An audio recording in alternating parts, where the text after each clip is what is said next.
Hello everyone, welcome to the channel C S law inside. मैं आपका दोस्त, आपका भाई आयुष लेकर आ गया हूँ आपके लिए एक और वीडियो एलएलपी का पार्ट 2। आई होप कि तुमने पार्ट 1 देख लिया। अगर नहीं देखा तो प्लेलिस्ट का लिंक मैं नीचे लगा रहा हूँ, वहाँ से जाकर देख लो। उसमें मैंने पूरा डिटेल में बेस और सेक्शन 4 तक आई थिंक सो कवर कर लिया है। सो वहाँ से जाकर देख लो, क्योंकि वो तुम्हारा बेस मजबूत कर देगा। एंड उसके आगे की कहानी को आज हम लोग कंटिन्यू करेंगे। पहले हम लोग क्विक रिवीजन करेंगे कि हमने क्या पढ़ा था क्लास 1 में, तो उसकी टेंशन मत लो। एंड कुछ होमवर्क भी दिया था मैंने। अगर तुमने होमवर्क नहीं किया है भाई, तो फिर तुम सीरियस नहीं हो अपने पढ़ाई को लेकर। होमवर्क किया करो, 1 घंटे से ज़्यादा का तो होमवर्क रहता भी नहीं है। तो चैनल को सब्सक्राइब नहीं किए तो पहले सब्सक्राइब कर लो। वीडियो तो अच्छा लगना ही है तो लाइक कर लो और ज़्यादा से ज़्यादा शेयर करो वीडियो को। अभी तो बहुत कुछ आने वाला है चैनल पे। अभी तो मैंने सिर्फ एलएलबी का शेड्यूल शेयर किया है, अभी बहुत कुछ आने वाला है मई 2025 वालों के लिए। सो चैनल के साथ जुड़े रहो, वरना वीडियो कब आएगा पता भी नहीं चलेगा, बैकलॉग्स बढ़ जाएगा। सो आज हम लोग करेंगे सेक्शन 5 से स्टार्ट। उससे पहले हम लोग क्विक रिवीजन कर लेते हैं कि हमने क्लास 1 में क्या क्या पढ़ा था। सबसे पहले हमने पढ़ा कि एलएलपी एक्ट आया क्यों। एलएलपी एक्ट सरकार ने इसलिए लाया ताकि सरकार एक नया तरीका चाहता था बिजनेस करने का। कौन सा? Partnership, company, sole proprietorship. लोगों के पास बस ये 3 ही तरीके थे बिजनेस करने के लिए। सरकार चाहता था कि उनको एक नया ऑल्टरनेटिव तरीका देना बिजनेस करने का, जिसमें पार्टनरशिप के कुछ अच्छे फीचर्स हों, कंपनी के कुछ अच्छे फीचर्स हों। तो सरकार ने एलएलपी एक्ट लाया, जिससे उन्होंने एलएलपी इनकॉर्पोरेट करके अच्छे फीचर्स कंपनी के उठाए, अच्छे फीचर्स पार्टनरशिप के उठाए और दोनों को कोलैब किया और एक नया तरीका बना दिया बिजनेस करने का। इसमें कंपनी के कौन कौन से फीचर्स उठाए? Separate legal existence, perpetual succession, artificial legal person, ये सारे फीचर्स कंपनी से उठा लिए। पार्टनरशिप से फ्लेक्सिबिलिटी ऑफ ऑपरेशन, एग्रीमेंट, ये सारे फीचर्स किससे उठा लिए? पार्टनरशिप से उठा लिए। और एलएलपी इसी तरह इनकॉर्पोरेट हो गया। ठीक है, अब सेक्शन 1 एलएलपी का बात करता है कि ये कहाँ तक अप्लीकेबल है। तो ये होल ऑफ इंडिया अप्लीकेबल है, यानी पूरे इंडिया पे एलएलपी एक्ट लगेगा। सेक्शन 2 में मैंने बताया कि डिफिनेशंस आते हैं। एंड मैंने बोला कि सारे डिफिनेशन इंपॉर्टेंट नहीं है। मैंने होमवर्क यही दिया था कि मॉड्यूल से सारे डिफिनेशन पढ़ने हैं। जो इंपॉर्टेंट डिफिनेशन है वो मैंने बताए थे, वो मैं रिवाइज करवा रहा हूँ तुम्हें। इसमें सबसे पहला था बॉडी कॉर्पोरेट एलएलपी, चाहे इंडिया के बाहर इनकॉर्पोरेट हो या इंडिया के अंदर इनकॉर्पोरेट हो, वो भी बॉडी कॉर्पोरेट के डिफिनेशंस में आता है। कंपनी इंडिया के बाहर इनकॉर्पोरेट हो, इंडिया के अंदर इनकॉर्पोरेट हो, वो भी बॉडी कॉर्पोरेट है। बट बॉडी कॉर्पोरेट में क्या इंक्लूड नहीं है? कोई कोऑपरेटिव सोसाइटी बॉडी कॉर्पोरेट में इंक्लूड नहीं होता है। उसके बाद मैंने एक डिफिनेशन में बताया था फाइनेंशियल ईयर। मैंने बताया फाइनेंशियल ईयर स्टार्ट होता है 1 अप्रैल से लेकर 31 मार्च तक। बट एलएलपी के केस में मान लो अगर कोई एलएलपी 38 सितंबर के बाद इनकॉर्पोरेट होता है, तो उसका जो फाइनेंशियल ईयर एंड होगा वो 31 मार्च को ही होगा, बट नेक्स्ट ईयर नहीं, उसके नेक्स्ट ईयर। एलएलपी को यहाँ पर थोड़ा एक्स्ट्रा पीरियड मिलता है। ठीक है, उसके बाद मैंने फॉरेन एलएलपी बताया, एक ऐसा एलएलपी जो इंडिया के बाहर बनी है और इंडिया में किसी भी तरीके से बिजनेस कर रहा है, उसको हम लोग बोलते हैं फॉरेन एलएलपी। ठीक है, और उसके बाद चौथा सबसे इंपॉर्टेंट डिफिनेशन जो था वो स्मॉल एलएलपी का था। स्मॉल एलएलपी एक ऐसा एलएलपी है जिसमें पार्टनर्स का कंट्रीब्यूशन 25 लाख को पार नहीं किया है और टर्नओवर जो पिछले साल है वो 40 लाख को पार नहीं किया है, यानी उससे कम है।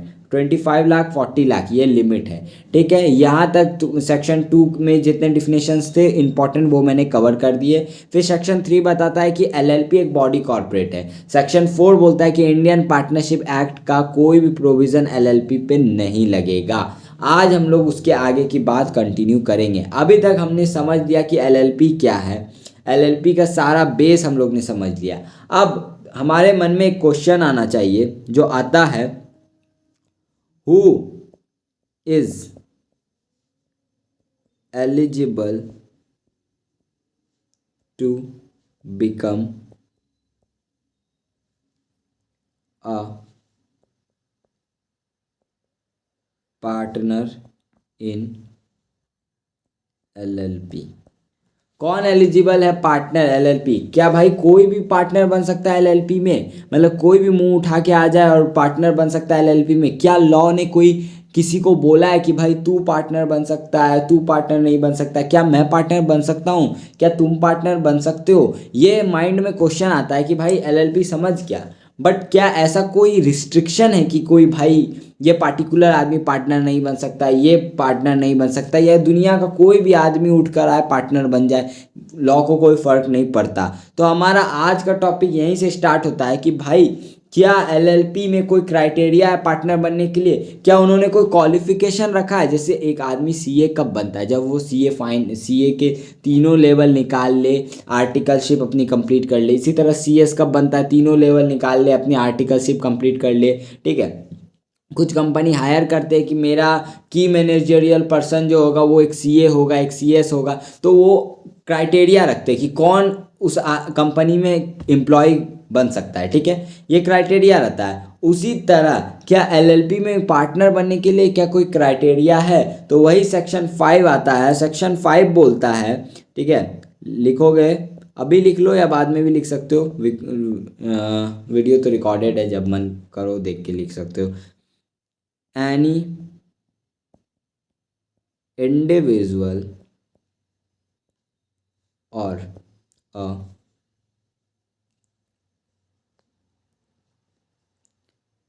बॉडी कॉर्पोरेट में become a partner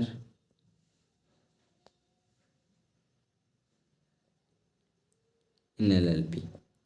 भाई कोई भी कोई भी इंडिविजुअल यानी जिंदा आदमी, हम, तुम, तुम्हारा दोस्त, मेरा दोस्त, मिस्टर एक्स, मिस्टर वाई, यानी कोई भी इंडिविजुअल आदमी, कोई भी, एनी, और इवन बॉडी कॉर्पोरेट यानी एक कंपनी भी एलएलपी का पार्टनर बन सकता है। क्या रिलायंस एलएलपी का, मेरा एक एलएलपी है एकेजी एलएलपी, मेरे एलएलपी में मैं भी पार्टनर बन सकता हूँ, मैं भी पार्टनर हूँ, तुम भी पार्टनर हो। रिलायंस, मुकेश अंबानी जी की रिलायंस, टाटा ग्रुप, वो भी पार्टनर है। क्या बन सकते हैं? हाँ, बन सकते हैं। कोई भी इंडिविजुअल हो, चाहे कोई भी बॉडी कॉर्पोरेट हो, सारे लोग पार्टनर बन सकते हैं एलएलपी में, एक्सेप्ट। लेकिन यहाँ पर जो नीचे दिए गए लोग हैं, अभी मैं नीचे कुछ लोगों का लिखूंगा, ऐसा कोई लोग का नाम नहीं है, मतलब कुछ ऐसे लोग हैं जो एलएलपी के पार्टनर नहीं बन सकते हैं, वो नीचे मैं लिखूंगा। उनके अलावा इस दुनिया में कोई भी आदमी आ जाए वो एलएलपी का पार्टनर बनने के लिए एलिजिबल है। कौन कौन लोग हैं जो एलिजिबल नहीं है? सबसे पहला, except person who is of unsound mind. जो भाई अनसाउंड माइंड का है, यानी पागल है। भाई कोई पागल व्यक्ति कैसे ही पार्टनर बन सकता है? वो काम ही नहीं कर पाएगा। उसको बोलोगे भाई साइन करने, वो माथा फोड़ देगा तुम्हारा ईटा उठा के। तो ऐसा कुछ हो ही नहीं सकता, पागल आदमी को समझा ही नहीं सकते। तो लॉ बोलता है कि भाई तू पागल है, तू एलएलपी का पार्टनर नहीं बन सकता, तेरे को हम लोग रिस्ट्रिक्ट करते हैं, तू एलिजिबिलिटी क्राइटेरिया फुलफिल नहीं कर रहा है। ठीक है, पहला। दूसरा, पर्सन हु इज इंसॉल्वेंट। भाई जो इंसॉल्वेंट है, जिसके ऊपर कर्जा है, डेप्ट है, यानी उसने बहुत सारी उधारी लेकर रखा हुआ है और उसके पास कुछ एसेट्स भी नहीं है, मतलब उधारी चुकाने के लिए कुछ है भी नहीं, बचा भी नहीं है। कोर्ट के पास जाकर एक गरीबी का सर्टिफिकेट, इंसॉल्वेंसी का सर्टिफिकेट ले लिया है। भाई जब तेरे पास कुछ है ही नहीं तो फिर तू एलएलपी में पार्टनर बन के क्या करेगा? ठीक है, तो तुमको हटाया गया है, यानी इंसॉल्वेंट लोगों को बुलाया गया है। देखो एक चीज़ बता देता हूँ, बहुत ही हार्श रियलिटी है। लॉ में कोई आदमी मर गया है या इंसॉल्वेंट हो गया, यानी जिसके पास पैसा नहीं है, उसको लॉ एक जैसा ट्रीट करता है। यानी तुम्हारे पास पैसा है तो तुमको इज्जत मिलेगा लॉ में, नहीं तो तुम्हें मरा हुआ जैसा ट्रीट किया जाएगा। तुम कहीं भी उठा लो, पार्टनरशिप भी उठा लो, कहीं भी इंसॉल्वेंट और डेथ को एकदम एक जैसा ही ट्रीट किया गया है। जो डेथ के वालों के राइट है वही इंसॉल्वेंट वाले लोगों के भी राइट है। इंसॉल्वेंट लोगों को भी बोला है तू पार्टनर बन ही नहीं सकता। ठीक है, तीसरा, third one, person who applied for education and application is pending. Adjudication मतलब बता रहा हूँ। यानी कि कोई पर्सन है, सपोज करो मिस्टर एक्स अप्लाई किया कोर्ट में इंसॉल्वेंसी का सर्टिफिकेट लेने के लिए। एडजुडिकेशन यानी कि इंसॉल्वेंसी का सर्टिफिकेट लेने के लिए अप्लाई किया गया है कोर्ट में, एंड अभी तक कोर्ट ने ग्रांट नहीं किया है, अभी तक पेंडिंग एप्लीकेशन। तो भाई तुमने अप्लाई भी किया है ना, तो भी तुम जो है एलएलपी में पार्टनर नहीं बन सकते। उनको बोला है भाई अपने रास्ते चलो, एलएलपी में पार्टनर बनने की कोई ज़रूरत नहीं है। ठीक है, उसके बाद नेक्स्ट सेक्शन आता है सेक्शन 6। सेक्शन 6 किसके रिलेटेड बात करता है? देखो, जैसे कंपनी में, एक कंपनी को खोलने के लिए मिनिमम नंबर्स चाहिए। कंपनी को खोलने के लिए एक मिनिमम नंबर चाहिए। प्राइवेट कंपनी को खोलना है तो 2 मेंबर, पब्लिक कंपनी को खोलना है 7 मेंबर, पार्टनरशिप को भी अगर खोलना है तो 2 लोग चाहिए कम से कम, 2 या 2 से ज़्यादा। तो भाई ये तो एलएलपी जो है ये पार्टनरशिप और कंपनी का ही तो बेटा है। मैंने क्लास 1 में भी समझाया था कि ये अपने माँ बाप के फीचर्स को ही लेगा ना। तो भाई इसमें भी कुछ मिनिमम नंबर्स ऑफ पार्टनर्स हैं, यानी इसको भी चलाना है अगर एलएलपी तो मिनिमम 2 पार्टनर्स तो होने चाहिए। ये फीचर्स तुम कह सकते हो पार्टनरशिप से उठ के आया है, हाँ, और कह सकते हो कंपनी के प्राइवेट कंपनी से भी उठ के आया है। यानी एक एलएलपी को चलाना है तो तुम्हें 2 पार्टनर्स चाहिए। ठीक है, मिनिमम 2 पार्टनर्स चाहिए। उसको लिखेंगे एवरी एलएलपी शैल हैव, भाई फुल शॉर्ट में नहीं, फुल लिखो, full. Every LLP shall have at least 2 partners. कम से कम 2 पार्टनर तो होना चाहिए। सेक्शन 6 का पहला पॉइंट तो यही बोलता है। उसके अलावा इसमें एक और पॉइंट है। मान लो 2 पार्टनर है, मैं और मिस्टर एक्स। हम दोनों ने मिलकर एक एकेजी एलएलपी खोला। ठीक है, 3-4 महीना चलाने के बाद मिस्टर एक्स एक कार एक्सीडेंट में मर गया। तो भाई मैं अकेला पड़ गया, यहाँ तो लॉ कॉन्ट्रावेन हो गया। मैं तो अकेला पड़ गया ना, वो मर गया तो मैं ही तो अब एक लौता पार्टनर हूँ। तो एलएलपी में बस एक ही लोग बचा, और यहाँ पहला ही लिखा है कि कम से कम 2 पार्टनर होना चाहिए। अब मैं इकलौता पार्टनर हूँ। उस सिचुएशन में मेरे को उसके मरने के 6 महीने बाद 6 महीने का टाइम मिलेगा। सपोज करो वो अगर अक्टूबर में मरा तो अक्टूबर, नवंबर, दिसंबर, जनवरी, फरवरी, मार्च, 6 महीने का मेरे को, मार्च तक मेरे को टाइम मिलेगा। ठीक है, टाइम मिलेगा कि मैं नया पार्टनर लाऊं। अगर मैं इस 6 महीने में नया पार्टनर नहीं ला पाता हूँ तो भाई जो 6 महीना ख़त्म होगा उसके बाद कोई भी ट्रांजैक्शन में अगर एलएलपी इंटर करेगा तो उसके लिए मैं पर्सनली लायबल हूँगा। यानी 6 महीना जैसे ही ख़त्म होगा, लायबिलिटी लिमिटेड से अनलिमिटेड हो जाएगी मेरे पर। ठीक है, बस मेरे को पता होना चाहिए कि भाई एक ही आदमी है, बिजनेस कर रहा है। यानी सपोज करो मैं, मिस्टर एक्स ने एक एलएलपी खोला, एकेजी एलएलपी, वो कार एक्सीडेंट में मर गया 1 अक्टूबर को। तो मेरे पास 1 अक्टूबर से लेकर 31 मार्च तक 6 महीने का टाइम दिया है लॉ को। लॉ ने मेरे को कि इस 6 महीने के अंदर अंदर मैं नया पार्टनर लाऊं एलएलपी में। अगर मैं नेहा को नया पार्टनर ले आता हूं तब तो भाई जैसे हमारा एलएलपी चल रहा था सेपरेट लीगल एग्जिस्टेंस वैसे चलेगा। बट अगर मैं नहीं ला पाता हूं 6 महीने के बाद, 31 मार्च के बाद कोई भी ट्रांजैक्शन, कोई भी डेप्ट, कोई भी लायबिलिटी अगर एलएलपी पे आता है तो वो उसके लिए मैं पर्सनली लायबल हूँगा। यानी मेरी लायबिलिटी ही अनलिमिटेड हो जाएगी। समझ में आ रहा है यहाँ पर ना? वही वाला सेकंड पॉइंट लिख रहा है। अब इसको लिखो। लिखना कैसे मैं लिखा देता हूँ। Where the number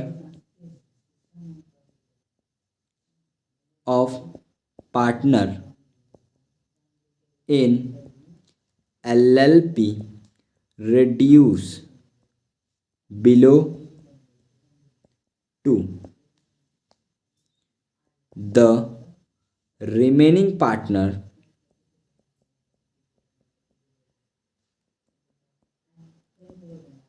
shall appoint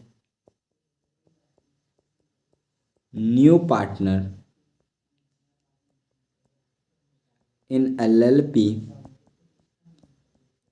new partner shall appoint new partner in LLP within 6 months. ठीक है. However, where where the only partner continue the business where the only partner continue the business for period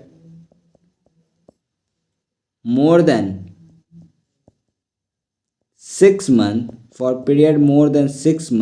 with such reduced number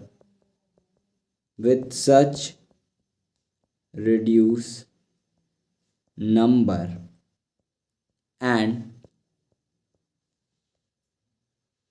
have the knowledge for the same,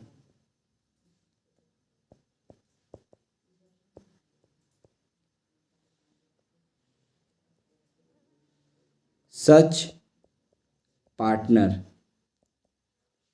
shall liable for all the debts during that period. बस इतना ही लिखना है भाई, इतना ही लिखना है. अब हमारा आता है लास्ट सेक्शन इस क्लास का. इसके आगे हम लोग आगे समझेंगे. ठीक है. सेक्शन 7. अब जैसे कंपनी को कौन चलाता है? डायरेक्टर. एक कंपनी चलाना है तो डायरेक्टर को अपॉइंट करना होता है.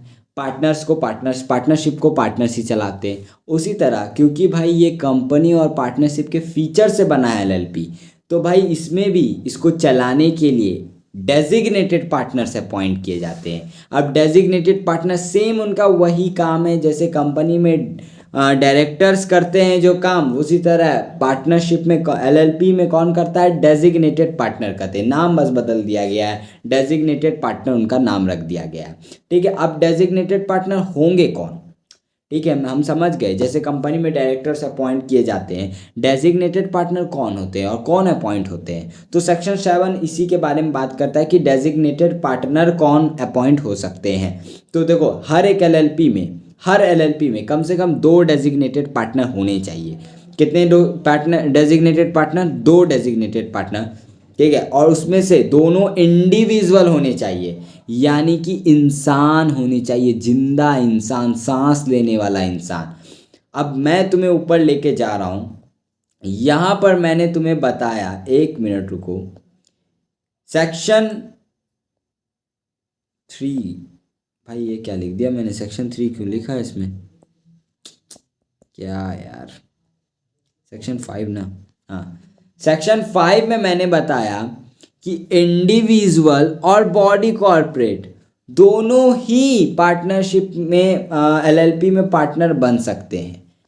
उसके बाद मैंने सेक्शन 7 में बताया कि डेजिग्नेटेड पार्टनरशिप इंडिविजुअल ही बन सकता है. यानी अगर मान लो एक LLP 2 बॉडी कॉर्पोरेट मिलकर खोल रहा है, यानी रिलायंस और टाटा मिलकर एक LLP खोल रहा है, तो उसमें डेजिग्नेटेड पार्टनर कौन होंगे?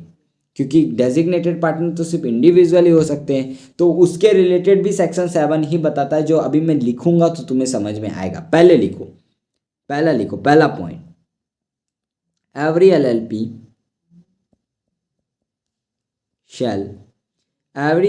shall appoint at least 2 designated partner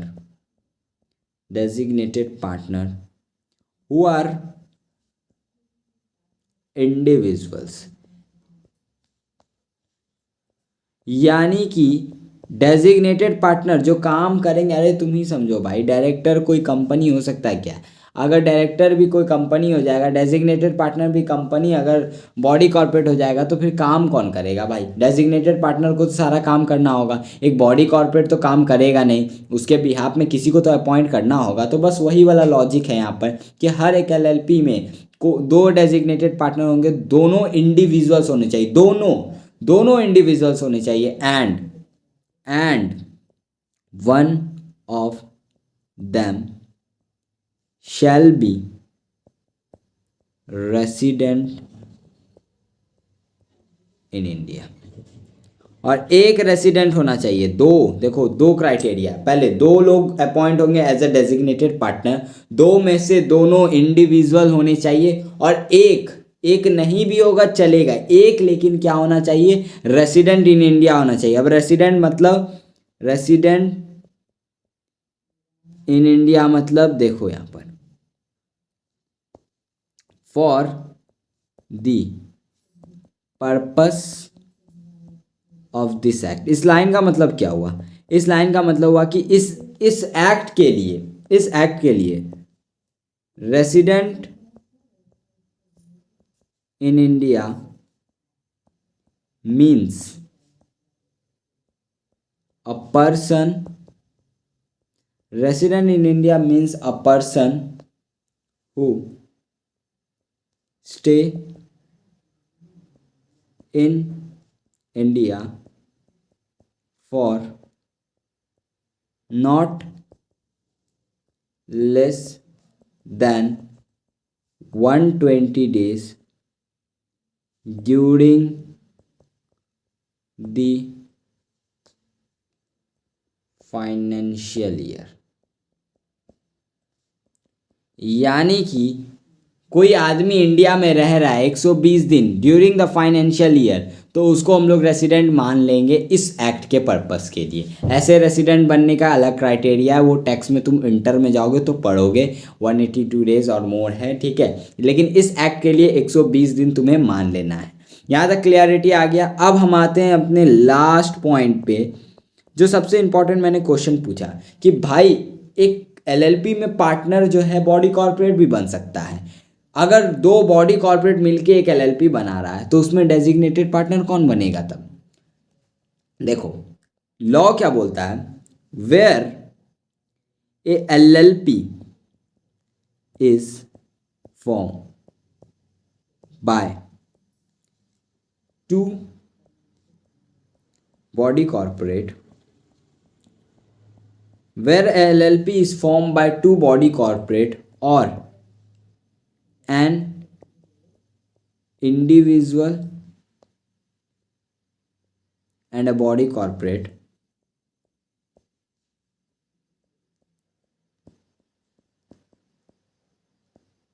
मान लो एकेजी एलएलपी खोला गया, मैंने और रिलायंस ने मिलकर एकेजी एलएलपी खोला, तो हम लोग दो पार्टनर है, बन सकते हैं? हाँ बन सकते हैं। सेक्शन 5 हमें बोलता है बन जाओ, बट सेक्शन 7 बोलता है कि हम दोनों में से एक एलएलपी में दो डेजिग्नेटेड पार्टनर होंगे। मैं तो बन जाऊंगा, मैं अपना नाम लिखा दूंगा एज अ डीपी, ठीक है। क्या रिलायंस अपना नाम लिखा सकता है एज अ डीपी? नहीं लिखा सकता, क्योंकि इंडिविजुअल लोग चाहिए। उस सिचुएशन में क्या करना है, देखो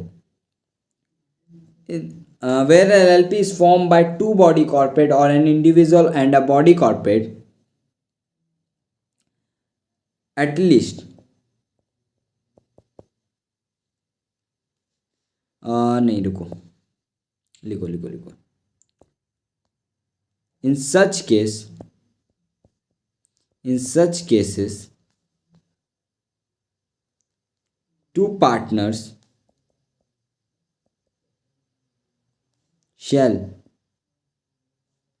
who are individuals, पहले लिखो, who are individuals shall appoint as designated partner, मैं शॉर्ट में लिख रहा हूँ, तुम्हें शॉर्ट में नहीं लिखना है, और nominee of an body corporate, nominee of body